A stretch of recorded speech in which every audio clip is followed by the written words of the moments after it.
Bom dia, pessoal, hoje é dia 13 e eu queria contar um caso, porque eu tô ouvindo muito pessoas em espanhol. Interessante. As pessoas mandavam muito para mim vídeos em espanhol e eu falava, eu tenho dificuldade de ouvir outras línguas, mas fui pega pelo amor. Eu tenho visto vídeos tão lindos, que eu acabei acostumando. Eu não entendo uma coisa ou outra, mas nem percebo mais que é em espanhol. E eu até acho que é um pouco o meu desejo de falar francês. Eu estou acostumando com o espanhol primeiro. Então, eu queria contar uma história que eu já contei no vídeo anterior sobre esse músico que faz palestras. É uma pessoa super inteligente, ele é cantor, pianista e produtor, escritor, e ele divulga a música através das histórias dos músicos, mais do que da música mesmo, mas também acho que é produtor de óperas e tal. Ele chama Ramon René, eu acho. Então, ele estava contando que uma pessoa perguntou para ele: como que a gente faz para as crianças terem curiosidade e quererem aprender e se desenvolver? Aí então ele falou o seguinte: a criança olha para o céu e pergunta para o pai. O céu hoje aqui não está muito azul não, mas por que o céu é azul? O pai não sabe responder. Ao invés de falar não sei, ele fala por que é? No segundo dia o menino pergunta, por que o céu é azul? É assim, o céu é azul. No terceiro dia, o menino não pergunta mais. Ele já sabe. É assim. E como tudo que a gente faz reverbera nas outras partes do nosso corpo e do nosso entendimento, ele começa a ter esse tipo de atitude com as outras situações da vida dele.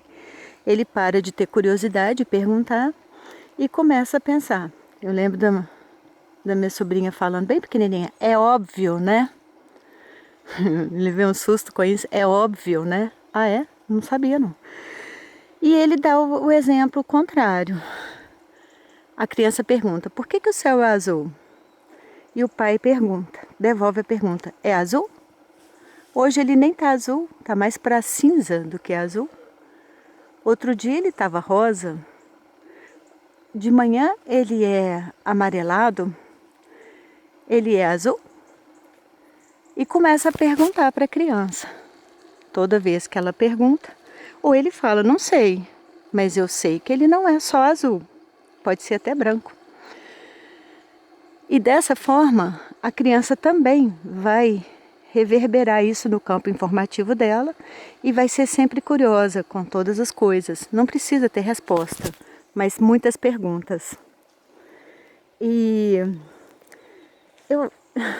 eu achei isso tão lindo, porque essa criança, se a gente, que somos nós, que precisamos voltar a ter essas dúvidas e essas perguntas sem parar de tudo e ter esse olhar curioso, a gente é a nossa salvação, é a nossa é o caminho para a gente seguir feliz, perguntando, curioso, descobrindo que ontem o Grabovoi falou que é a unicidade com Deus, é o desenvolvimento, a gente acordar para isso, parar de achar tudo óbvio, tudo certo, tudo como está é como deveria ser e recomeçar a se perguntar por tudo. Virar uma criança chatinha. Por quê? Por quê? Por quê? Não tão chatinha, mas curiosa. Eu estou falando de criança chatinha porque essa coisa de criança interior, né? Eu tive uma experiência com a minha criança interior que foi muito engraçado. eu estava fazendo um curso de registros acásticos e tinha um contato com a criança interior. E eu realmente precisava, porque tudo meu era infantil. Muito lápis de cor, muito papelzinho, muita coisinha. Eu tinha essa coisa de... Porque eu achei que eu aprendi muito pouco com os adultos e com...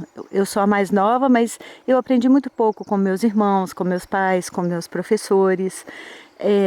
Eu achei que eles tinham essa postura desleixada de falar, ah, é assim, e não explicar, e não... Então eu sempre me senti muito insegura, porque eu não confiava na resposta dos adultos, e também me sentia insegura de ter perguntas e não saber como responder. Então, ter o contato com a criança interior era muito importante para mim. E eu comecei a brincar, a levar a Raquelzinha para onde eu ia. Olha, deve ter sido uns 5 minutos só com essa experiência. Porque eu comecei a conversar com a Raquelzinha e ela me perguntou tanta coisa que eu pensei, que eu desisti. Falei, tá bom, já entendi.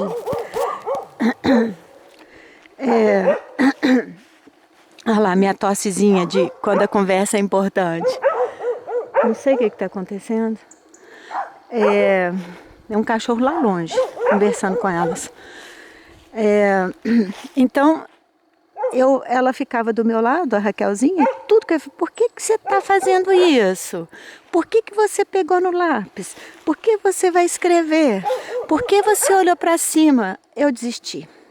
Eu ri, pensei nos pais, pensei na dificuldade dos pais de lidar com isso e acolhi essa Raquelzinha, né?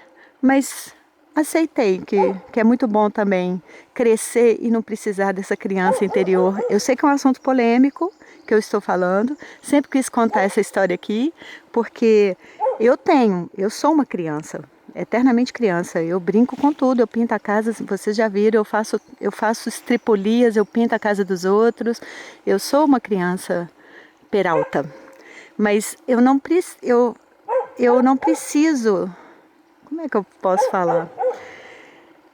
Eu transformei essa criança, esse medo que eu tinha, essa necessidade das pessoas, essa insegurança em relação às pessoas, aos adultos e tal, e uma necessidade de uma informação mais precisa, eu transformei e eu consigo me dar essa informação. Nesse dia aconteceu isso. Eu não precisei mais adular a Raquelzinha. Eu entendi que a realidade que ela viveu foi aquela, mas não é a realidade que eu estou vivendo, e eu sou uma pessoa adulta e eu posso responder as minhas perguntas por mim mesma. Foi isso que aconteceu.